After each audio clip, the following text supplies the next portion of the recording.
Hello YouTube family, and welcome to episode 2 of our shed build. If you have not yet joined us for this series, you can click on a link below that will take you to the first episode, or wait to the end of this video for the link to the first episode. Now, in this episode, we are going to put in our floor joists.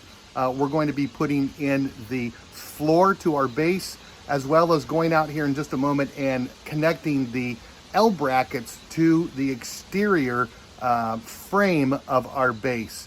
If you were with us in the last episode, you know that we poured concrete into our sonotubes, and we placed our bolts into the sonotubes, and then got them ready for that to harden off and then go ahead and connect. And so we're going to be doing that, not a lot in the second episode. But before we get started, let me just encourage you, if you have not yet done so, go down, hit the like button, hit that little thumbs up button. If you're not yet a subscriber to our channel, please subscribe to our channel. And we would encourage you, if you think it'll be helpful to others, to share our videos on your social media. It will help us grow this community, online community that we're looking to do here at Simple Homesteading. So again, thanks for being with us. Let's go ahead and head on out, and we'll begin getting those L brackets secured to our base. This is not a complicated process. We are basically going to be taking this nut and this washer and putting it onto this 1/2-inch bolt. I'm going to be using a deep 3/4 inch socket connected to my drill when it comes time. Or if it's the bolt's too long, then I'm just going to be using this open close-in wrench to take care of that right there. Also the issue with that. So what I'm going to do is then I'm going to take this drill bit, I'm going to drill a hole in here. I'm going to run the bolt from the inside running out, and then use the washer and the nut to put on the bolt from the outside. Because if you remember from our previous episode, I said that just in case I decide that I need to pick this thing up and move it because we're not staying here, or I just need to move it to a different location. If I put the bolt on the inside, then what I would have to do is go around to every single one and cut it off and cut the bolt away. And so not wanting to do those things, I'm going to try to make this process as easy as possible. Again, I can't imagine me ever having to move this, but just in case, because you never say never, I want to make sure I'm going to make it as easy as possible. So let's go ahead and get these things connected up.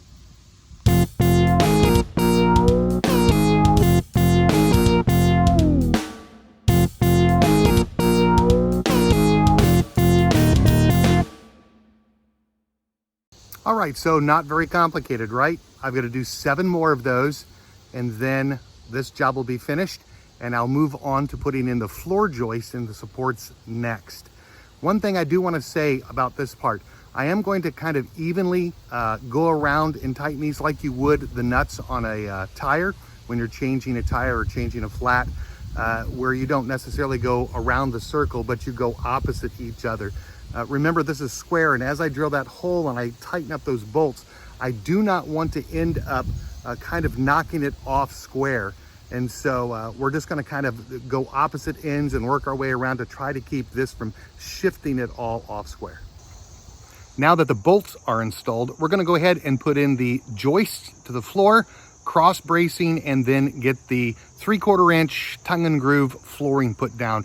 And that's going to be the end of this video. So we'll take you along for the ride here. We'll flip the camera around and we'll talk about what we're going to do next. I went ahead and chose to run my joists the 10-foot length instead of the 12-foot length.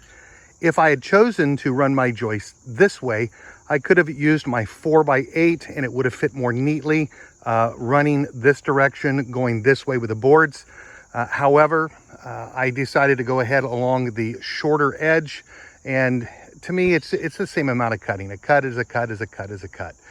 And what I've done ahead of time is to go ahead and mark all of my floor joists 16 on center. Now, you can get away with going 24 on center, but again, I want a very secure, very strong floor, because we're going to be putting potentially a lot of weight inside this shed. And so I would just rather have a more stable floor. So we went ahead measuring from one end, 16 on center, all the way across. And so I have 8 boards.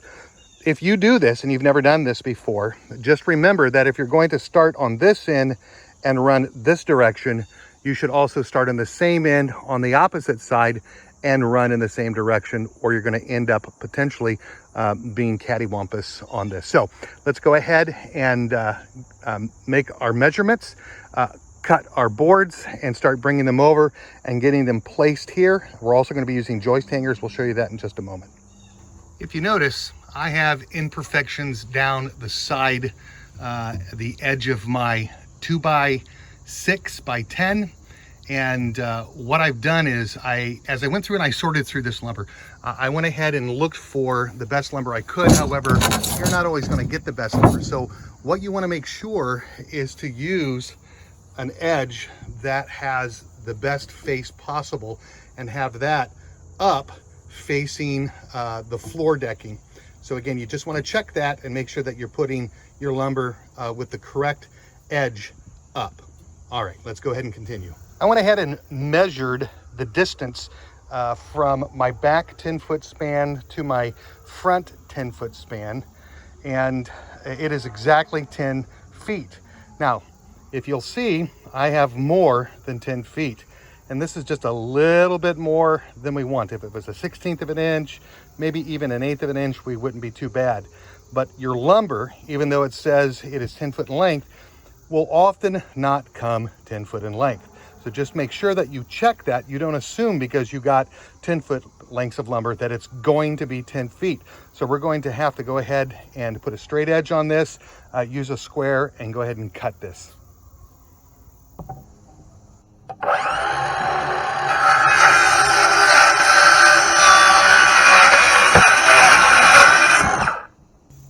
If you're going to use joist hangers, please take note of your grade. The grade here at this end is pretty tight to my board, whereas the grade down at that end has much more gap.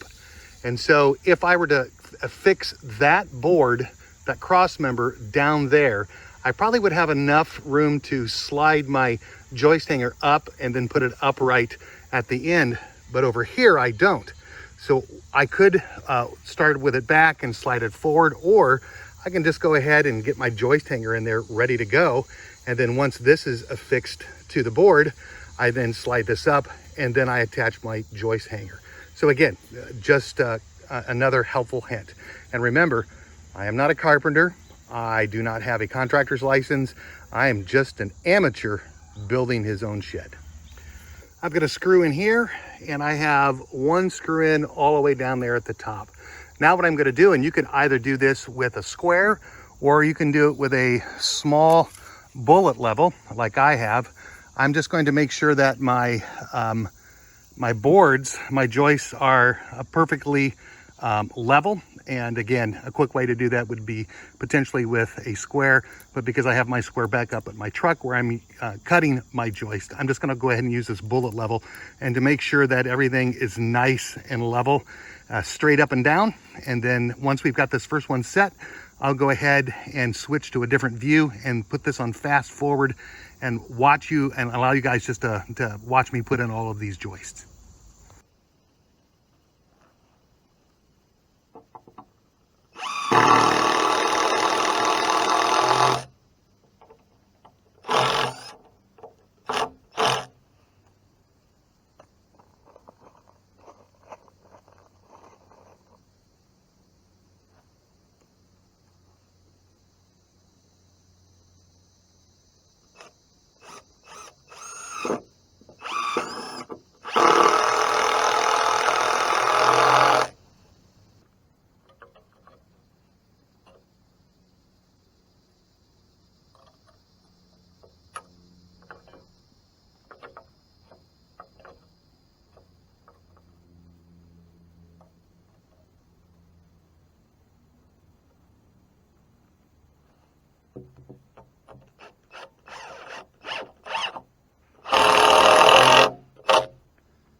Our first joist is cut, joist hangers are put on.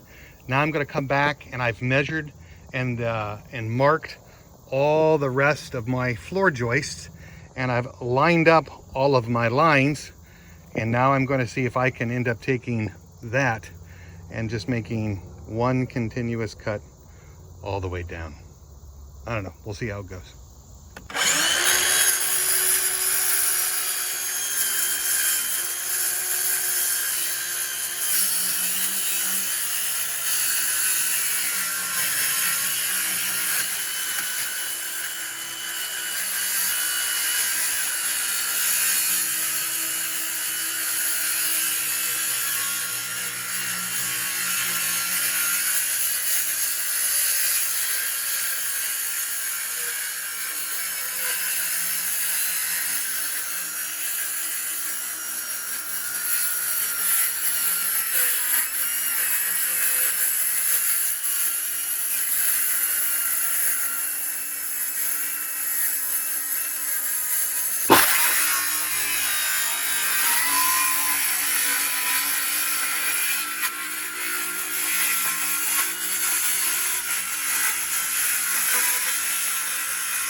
It's taken me about 3 hours, but I have finally gotten all the joists installed. Now, I was thinking about putting supports down the middle, but I don't know. Some of you might be thinking, I've already been overbuilding this project, and you can't imagine how I'm going to overbuild later on. And I would agree, there is probably an aspect where maybe I am overbuilding this shed already. But the problems that come from overbuilding versus the problems that come from underbuilding are vastly less. And so I would prefer to overbuild my project than to underbuild my project and end up with all kinds of problems later.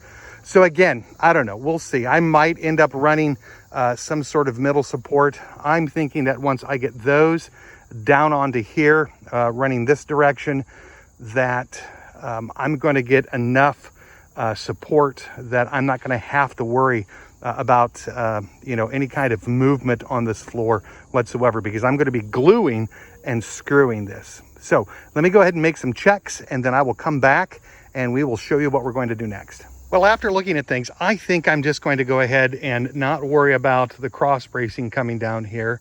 I think things are going to be sturdy enough as they are. And so I'm going to be gluing and screwing these down. Now, to make sure that I've got the square, I've already put a square on this. I've measured this length right here. As far as I've measured squareness on this. My boards coming across have some wave to them, but they'll do well. And so what I'm going to do is I'm going to take this pencil and I'm going to run it all the way down, mark my side here, mark my edge there. That way when I pull this off, I put the glue down, and then I put this back on, I can line it up correctly and then begin to screw things down into the wood.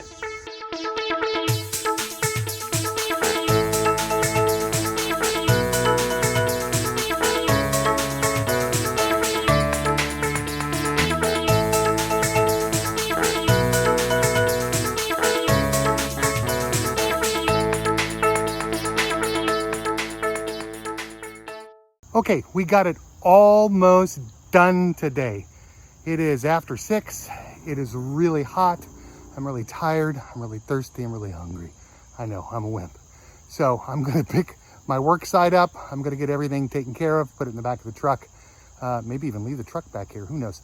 We'll get this job finished tomorrow, and we will have that as the very end of the video. But let me flip it around and let you see how things are coming. It's looking pretty good. I know, it's just a square, and it's got some wood on top. But for somebody who's not that handy, I'm very proud and I'm very happy with how things are going. So again, we'll get this section taken care of tomorrow. That'll only be a couple of seconds from now, but we'll see you in just a moment. It is the next morning and we are feeling energized and ready to go. It's going to be the last cool day we're going to have for the next several days. So we want to hurry up and get this done as quickly as possible. What we're going to do is we're going to go ahead and put our board up and get it glued and screwed, and then it's going to hang over, and we will snap a chalk line down the backside and run my saw and get it all nice and squared up. So let's go ahead and get this job finished because I'm ready to get to the next aspect.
Look at that. All right, friends, this weekend's project is done.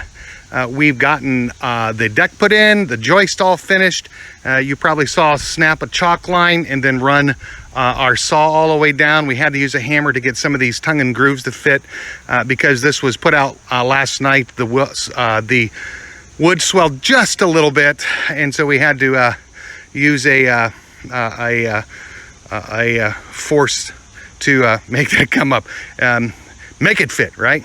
So we've got all of that complete, and then next week's project, if we get good weather and time, will be, we're gonna unload all of that and put it here and cover it up with this, is to start building the front wall. Now again, some of you have already asked on social media, how come joist hangers? How come, 16 on center, why not 24? Again, because of the expectation of the weight that we could potentially have on this with what we're going to do inside of here, I wanted to make sure that we overbuilt this, it could handle the weight. As I said earlier, it's better to overbuild than underbuild because underbuilding causes larger problems than overbuilding. Thank you for joining us for episode 2 of this shed build. If you're not yet a subscriber, hit the subscribe button. If you haven't hit the like button yet, please hit the like button. And if you'd like to help us grow our community here at Simple Homesteading, feel free to share this on social media. So again, thank you all for being with us, and we will see you for episode 3.